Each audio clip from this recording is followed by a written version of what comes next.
نحمده ونصلي على رسول الكريم اما بعد اعوذ باللہ من الشیطان الرجیم بسم اللہ الرحمن الرحیم السلام علیکم and a very good afternoon to all. On this warm afternoon, I Hina extend a very warm welcome to Mr. Mohammad Abdullah Javed sir, the educational trainer, author, Quranic scholar and director, AJ Academy Raichur. Behalf of the school management, honorable dignitaries, staff, most valued parents and all to this information and interaction parents program.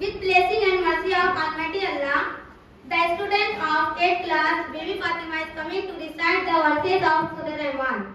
Bibi Fatima, please come on this stage. Assalamu alaikum. أعوذ بالله من الشيطان الرجيم. بسم الله الرحمن الرحيم. الرحمن علم القرآن خلق الإنسان علمه البيان الشمس والقمر بحسبان والنجم والشجر يسجدان والسماء رفعها ووضع الميزان ألا تطغوا في الميزان وأقيموا الوزن بالقسط ولا تخسروا الميزان والأرض وضعها للأنام فيها فاكهة ونخل ذات الأكمام والحب ذو الأسف والريحان فبأي آلاء ربكما تكذبان. صدق الله العظيم.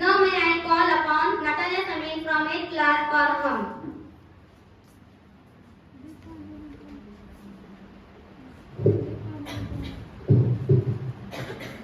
Assalamu alaikum.